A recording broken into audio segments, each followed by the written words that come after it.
আসসালামু আলাইকুম।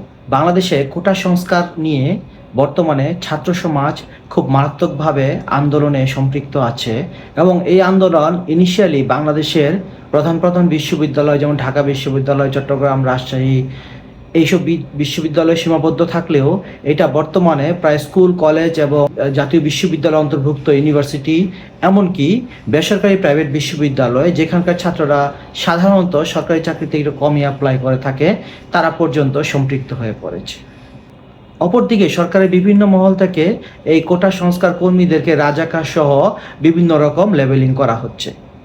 তো আমি এই ভিডিওতে মূলত আলোচনা করব কেন বাংলাদেশের যে কোটা সিস্টেম যেটা আছে এটা খুব ভয়াবহ রকমের খারাপ এবং কেন এই কোটা সিস্টেমটি সংস্কার এমনকি আসলে চূড়ান্ত রূপে বাতিল করে দেওয়া প্রয়োজন। বিসিএস সহ টপ গ্রেডের যে চাকরিগুলো আছে, যেটাকে সরকারি স্কেলে প্রথম এবং দ্বিতীয় শ্রেণী ধরা হয়, সেই চাকরিগুলোতে টোটাল কোটার পরিমাণ হচ্ছে 56%। অর্থাৎ প্রতি 100 জনের মধ্যে 56 জনই কোটায় ভর্তি হবে। এবং এই কোটার ফ্র্যাকশনটা কিরকম, সেটা হচ্ছে মুক্তিযোদ্ধার সন্তান এবং নাতি নাতনিরা তারা পাবে 30%, নারীরা 10%, উপজাতিরা 5%, জেলা কোটা হচ্ছে 10% এবং শারীরিক প্রতিবন্ধীরা হচ্ছে 1%। এখানে একটা প্রশ্ন বারবারই আসছে, যেটা হচ্ছে সারা পৃথিবীতে তো পিছিয়ে পড়া জনগোষ্ঠীর জন্য কোটা ব্যবস্থা আছে, তাহলে বাংলাদেশে কোটা ব্যবস্থা থাকলে সমস্যাটা কোথায়? এখন আমরা এখানে বোঝার চেষ্টা করব যে অন্যান্য দেশের পিছিয়ে পড়া জনগোষ্ঠীর কোটার সাথে বাংলাদেশের কোটা ব্যবস্থার একটা বড় সমস্যা কোথায়। আমরা প্রথমে ধরে নিই মুক্তিযোদ্ধা কোটা। মুক্তিযোদ্ধা কোটা হচ্ছে টোটাল নিয়োগের 30%। এখন আমরা দেখব যে শুরুতেই কিন্তু বাংলাদেশ স্বাধীন হওয়ার পরে মুক্তিযোদ্ধা কোটা ছিল এবং এই কোটাটা কাজে লাগিয়ে অনেক মুক্তিযোদ্ধারাই কিন্তু সরকারি চাকরি পেয়েছেন। পরবর্তীতে সরকার মুক্তিযোদ্ধাদের জন্য ভাতার ব্যবস্থা করেছে, যেটা মোটামুটি বাংলাদেশের প্রেক্ষাপটে একটা ভালো অ্যামাউন্ট। প্রত্যেক মুক্তিযোদ্ধা প্রতি মাসে 20,000 টাকা করে পাচ্ছেন এবং তারা এডিশনালি হচ্ছে 2টা ফেস্টিভ্যাল এবং পয়লা বৈশাখের বোনাসও কিন্তু পাচ্ছেন। তারপর আমরা দেখতেছি যে সরকার আবার পরবর্তী সিস্টেম করলো যে মুক্তিযোদ্ধাদের ছেলেমেয়েরাও কোটায় চাকরি পাবে। ফলে এই সুযোগটা কাজে লাগিয়ে মুক্তিযোদ্ধার ছেলেমেয়েরাও কিন্তু কোটায় চাকরি পেয়ে গেল। এটা যে শুধুমাত্র চাকরির জন্য তাই না, এই কোটাটা কিন্তু তারা ব্যবহার করতে পারছে স্কুল কলেজে অ্যাডমিশনের জন্য, বিশ্ববিদ্যালয়ে অ্যাডমিশনের জন্য। তারপরে আবার তারা চাকরিতে যে এরা একই কোটা ব্যবহার করছে, তারপর আর চাকরিতে প্রমোশনের জন্য একই কোটা ব্যবহার করছে। তারপরে আবার তাদের নাতি নাতিরা ব্যবহার করছে একই কোটা বিশ্ববিদ্যালয়ে চান্স পাওয়ার জন্য, তারপরে চাকরি পাওয়ার জন্য, তারপরে প্রমোশন পাওয়ার জন্য। ফলে অন্যান্য দেশে যে আন্ডার প্রিভিলেজ লোকদেরকে কোটা দিয়ে তাদেরকে লিফট আপ করা হয়, এই উদাহরণটা কিন্তু এখানে কার্যকরী না, বরং এখানে এই কোটার নামে একটা প্রিভিলেজ ক্লাস তৈরি করা হচ্ছে। যাদের বাবারা কোটা পেয়েছে, ভাতা পাচ্ছে, ছেলে মেয়েরা কোটা পেয়েছে, সেই কোটা দিয়ে চাকরি, বিশ্ববিদ্যালয়ে ভর্তি হয়েছে, আবার তারা নাতি নাতনিরাও সেই একই কোটা ব্যবহার করছে। ফলে তারা হয়ে গেছে বাংলাদেশে একটা এলিট শ্রেণী, যারা অর্থনৈতিকভাবেও মারাত্মকভাবে এগিয়ে গেছে, কারণ ওরা সব জায়গাতে ফেসিলিটি পাচ্ছে। আর খেয়াল করুন, বাংলাদেশে টোটাল জনগোষ্ঠীর মধ্যে মুক্তিযোদ্ধার সংখ্যা কত? স্বাধীনতার সময় ভারতের যে হিসাব, সেই অনুসারে মুক্তিযুদ্ধের সংখ্যা ছিল 70,000। পরবর্তীতে বাংলাদেশ সরকারের সময় এটা দাঁড়িয়েছিল 1,30,000 সামথিং। বর্তমানে এটা 2,70,000-এর মতো এবং প্রতিনিয়তই কিন্তু এটা বৃদ্ধি পাচ্ছে। শুধু তাই না, সরকারি ওয়েবসাইটে এমন 8,000-এর বেশি মুক্তিযোদ্ধা আছে যাদের জন্ম 1971 সালের পরে। চিন্তা করুন যে 1971-এর ঠিক 1 বছর, 2 বছর, 5 বছর আগে জন্ম নেয় এরকম মুক্তিযোদ্ধার সংখ্যা আরও কত বেশি হবে। অথচ একটা লোক মিনিমাম তো 16-17 বছর না হলে তো মুক্তিযুদ্ধ যেতে পারার কথা না। একটা 2 বছরের ছেলে, 3 বছরের ছেলে বা মুক্তিযুদ্ধ, এমন মজার কাহিনীও আছে যে মুক্তিযুদ্ধের 7 বছর পর বাবা মার বিয়ে হয়েছে, অথচ তাদের সন্তান এখন মুক্তিযোদ্ধা।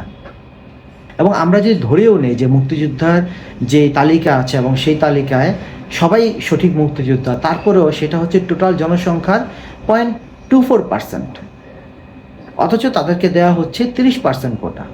0.24% লোকদের জন্য যদি সর্বোচ্চ দেওয়া যায়, 10 গুণও দেওয়া হয়, তাহলে তাদেরকে 2.4% বা 2.5%-এর মতো কোটা দেওয়া যেতে পারে। 20 গুণ দিলে আপনি 5% দিতে পারেন। কিভাবে একটা দেশের মাত্র 0.24% জনসংখ্যাকে, এবং তাদেরকে না, তাদের নাতনি যাদের সাথে আসলে মুক্তিযুদ্ধ বলেন বা এগুলোর কোনো সম্পর্ক নাই, তাদেরকে 30% কোটা রিজার্ভ করা হতে পারে? এর চেয়ে অযৌক্তিক আর কি হতে পারে? দ্বিতীয় যে বিষয়টি ছাত্রদেরকে খুবই ট্রিগার করেছে সেটা হচ্ছে প্রধানমন্ত্রী তার ভাষণে বলেছেন যে মুক্তিযুদ্ধের নাতি নাতনিরা কোটা পাবে না, তো কি রাজাকারের নাতি নাতনিরা কোটা পাবে? মুক্তিযোদ্ধাদের নাতিপুতিরাও পাবে না, তাহলে কি রাজাকারের নাতিপুতিরা পাবে? কিন্তু মজার ব্যাপার হচ্ছে তাই কিন্তু হতে পারে। কারণ ধরেন একজন মুক্তিযোদ্ধার ছেলের সাথে যদি একজন রাজাকারের মেয়ের বিয়ে হয়, অথবা রাজাকারের মেয়ের সাথে মুক্তিযোদ্ধার ছেলের বিয়ে হয়, তাহলে সে কিন্তু একই সাথে মুক্তিযোদ্ধারও নাতি নাতনি আবার রাজাকারের নাতি নাতনি, এবং তারপরেও কিন্তু সে কোটা পাচ্ছে। এবং সবচেয়ে ইম্পর্ট্যান্ট বিষয় হচ্ছে যে কোনো একজন ব্যক্তি মুক্তিযুদ্ধ যদি যান, সেটা অবশ্যই তার ক্রেডিট এবং সেটার জন্য তিনি সম্মান পেতে পারেন। একই সাথে কেউ যদি রাজাকার হন, তিনি একটা সমাজে ঘৃণিত, কিন্তু সেই একই অপরাধ কি তার সন্তান, ছেলে বা তার নাতনি নাতনিদেরকে আমরা দিতে পারি? এবং একই সাথে একজন লোক মুক্তিযুদ্ধ করলে কি তার নাতনি নাতনিকে আমরা একই রকমভাবে মুক্তিযুদ্ধভাবে ধরে নিতে পারি? এবার আমরা আসি উপজাতি কোটা নিয়ে। বাংলাদেশে মোট জনসংখ্যার উপজাতির সংখ্যা 1% কম, অথচ সরকারি চাকরিতে উপজাতিদের কোটা আছে হচ্ছে 5%। সেটা হচ্ছে টোটাল উপজাতির যে জনসংখ্যার রেশিও তার চেয়ে বহু বহু গুণ বেশি, যেটা খুবই অযৌক্তিক। অপরদিকে আপনি দেখেন যে বাংলাদেশে ডিসেবল যারা আছে, অর্থাৎ বিভিন্ন রকমভাবে শারীরিক প্রতিবন্ধী, বাংলাদেশের মোট জনসংখ্যায় বিভিন্ন রকম শারীরিক প্রতিবন্ধীর সংখ্যা হচ্ছে 2.7%, অথচ তাদের জন্য কোটা মাত্র 1%। যেখানে উপজাতির সংখ্যা হচ্ছে 1%-এরও নিচে, তাদের জন্য 5% কোটা। অপরদিকে যারা হচ্ছে শারীরিক প্রতিবন্ধী তাদের জন্য কোটা মাত্র 1%, অথচ তাদের সংখ্যা কিন্তু 2.7%। এবং আরেকটা ব্যাপার হচ্ছে যে উপজাতি কোটাটা যেটা রাখা হচ্ছে এইটা কনসিডার করে যে পার্বত্য এলাকায় যোগাযোগের বা স্কুল কলেজের সমস্যা, এটা আমরা সবাই জানি, কিন্তু এই কোটা কি শুধুমাত্র তাদের জন্য নির্ধারিত? অর্থাৎ একজন উপজাতি সে যদি পার্বত্য এলাকায় না থাকে, ঢাকা শহরে থাকে, বা সে যদি কোনো শহরে যেখানে থাকে, যেখানে তার পড়ালেখা স্কুলিংয়ে কোনো সমস্যা হচ্ছে না, সেও কিন্তু কোটার জন্য এলিজিবল হচ্ছে, যদিও যেই যুক্তিতে তাকে কোটাটা দেওয়া হচ্ছিল, অর্থাৎ তার অঞ্চলে যোগাযোগ ব্যবস্থার সমস্যা আছে, স্কুল কলেজের সমস্যা আছে, তার জন্য কিন্তু সেটা প্রযোজ্য হচ্ছে না। এবং তাছাড়াও বাংলাদেশে শুধু কি পার্বত্য চট্টগ্রামে স্কুল কলেজ এবং যোগাযোগ ব্যবস্থার সমস্যা আছে? অন্যান্য অঞ্চলে কি নাই? চরাঞ্চলে কি নাই? অথবা বাংলাদেশে আপনার দ্বীপ অঞ্চলগুলোতে কি নাই? তাহলে সেই অঞ্চলের ছেলে মেয়েদের জন্য কেন কোটা হবে না? আরেকটা খুব হাস্যকর কোটা এখানে আছে, সেটা হচ্ছে জেলা কোটা, অর্থাৎ বিভিন্ন জেলার জন্য 10% কোটা নির্ধারিত আছে। এখন সমস্যা হচ্ছে কি যে বাংলাদেশের সব ছাত্র যারা যেই জেলায় অ্যাফিলিয়েটেড, সে যে ওই জেলায় থাকে এরকম তো কোনো কথা নাই। যেমন ধরেন আমার বাড়ি ব্রাহ্মণবাড়িয়া, কিন্তু আমি হয়তো ঢাকাতে বড় হলাম, কিন্তু আমি যখন কোটা ব্যবহার করবো আমি কিন্তু ব্রাহ্মণবাড়িয়া কোটা ব্যবহার করছি। আমি ঢাকা শহরের সব ফ্যাসিলিটি নিচ্ছি, ঢাকা শহরের স্কুল কলেজে পড়ালেখা করছি, কিন্তু আমি অ্যাপ্লাই করছি হচ্ছে ব্রাহ্মণবাড়িয়ার জন্য। সর্বশেষ আমি যেটা বলতে চাই যে বাংলাদেশে বর্তমান যে কোটা ব্যবস্থাটা আছে, এইটা একই দিক দিয়ে যেমন খুবই একটা অসাম্য তৈরি করতেছে, অন্য দিক দিয়ে এটা দেশের জন্য মারাত্মক ক্ষতিকর। কেন? কারণ হচ্ছে যে বাংলাদেশে যারা সিভিল সার্ভিসে যাচ্ছেন, যারা স্কুল কলেজ ইউনিভার্সিটির শিক্ষক হচ্ছেন, এরা হচ্ছে বাংলাদেশকে পরিচালনা করবেন। শিক্ষকরা হচ্ছে পরবর্তী জেনারেশন তৈরি করবেন। এখন এইখানে শুধুমাত্র কোটা ব্যবস্থা চালু রাখার জন্য বা নির্দিষ্ট একটা ক্লাসকে খুশি করার জন্য যদি আমরা এইখানে মেধার পরিবর্তে কোটাকে প্রাধান্য দেই, তাহলে যে সমস্যাটা হবে যে আমাদের দেশে পরবর্তী প্রজন্ম কিন্তু কম্পারেটিভলি অযোগ্য শিক্ষকদেরকে, অযোগ্য প্রশাসকদেরকে পেয়ে পরবর্তী জেনারেশন কিন্তু তুলনামূলকভাবে অযোগ্য হিসেবে তৈরি হয়ে যাবে। অতএব বাংলাদেশের সিভিল সার্ভিস, শিক্ষকতা বা এই ধরনের যে পেশাগুলো আছে, ডাক্তারি, এগুলোতে অবশ্যই কোটাকে বাদ দিয়ে যোগ্যতার ভিত্তিতে নিয়োগ দেওয়া উচিত, যেন বাংলাদেশ এমন শিক্ষক পায় যারা তুলনামূলকভাবে বেশি যোগ্য, যারা পরবর্তী জেনারেশনকে আরও ভালোভাবে গড়ে তুলতে পারবে। আপনার সন্তানের জন্য একজন শিক্ষক নিয়োগ দিতে চান, বা আপনি অসুস্থ হয়ে যদি একজন ডাক্তারের কাছে যেতে চান, তাহলে আপনি ডাক্তার হিসাবে বা শিক্ষক হিসেবে কাকে প্রেফার করবেন? এমন একজন লোক যিনি মেধাবী, নাকি এমন একজন লোক যার হচ্ছে নির্দিষ্ট কোনো একটা ব্যাকগ্রাউন্ড আছে?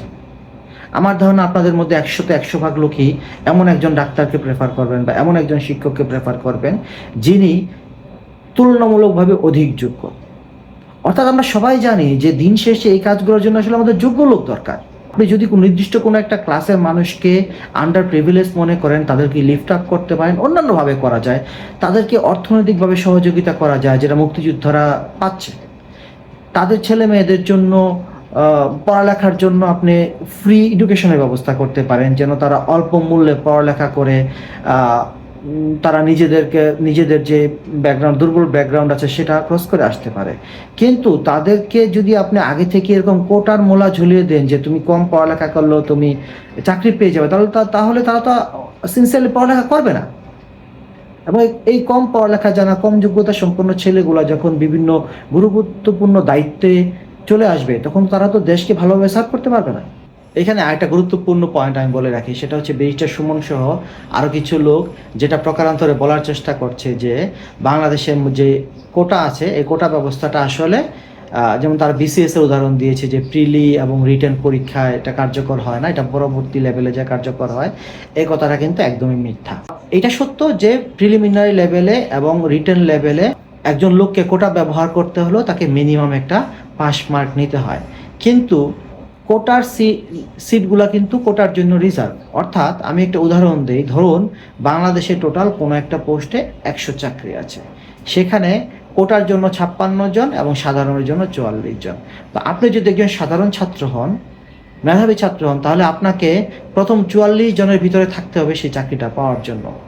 কিন্তু যদি আপনি একজন কোটাধারী হন, তাহলে আপনার আগে যদি 1000 2000 লোকও কোটা মেধাবী থাকে এবং কোটাধারী না থাকে, তাহলে কিন্তু সে কোটার সিটটা আপনার জন্য রিজার্ভ থাকবে যতক্ষণ না পর্যন্ত আপনার চেয়ে বেশি সংখ্যক কোটাধারী লোক আপনার চেয়ে ভালো রেজাল্ট করতেছে, ততক্ষণ পর্যন্ত কিন্তু আপনার সিট পেয়ে যাবেন।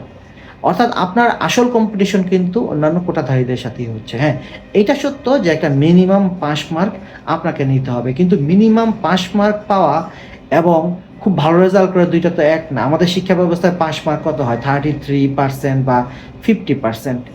আর ভালো রেজাল্ট যারা করে আর হচ্ছে 80-90% হয়। আমাদের সাথে আমরা দেখেছি যে আমরা যারা বিশ্ববিদ্যালয়ে চান্স পেয়েছি, আমাদেরকে প্রথমে 500-1000 জনের ভিতরে থাকলে একটা মোটামুটি সিট পাওয়া যেত।